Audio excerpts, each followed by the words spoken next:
Hello guys, in this video I am going to show you how to turn on the tracking function in the shop application. But first I just want to mention, don't forget to subscribe to my channel, because at 10,000 subscribers I am going to show you my whole YouTube revenue statistics and growth strategy, as well as how to make money online. Let's jump into it. First of all, open the application on your phone and then click on the person button at the bottom of the page on the right, and then click on the settings button at the bottom of the page on the right, and then click on the notifications button and then click on the tracking button.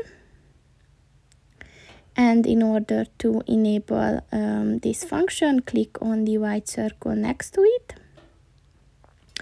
And once it turns purple, this function is enabled. So that's pretty much it for this video, guys. See you in the next one. Goodbye.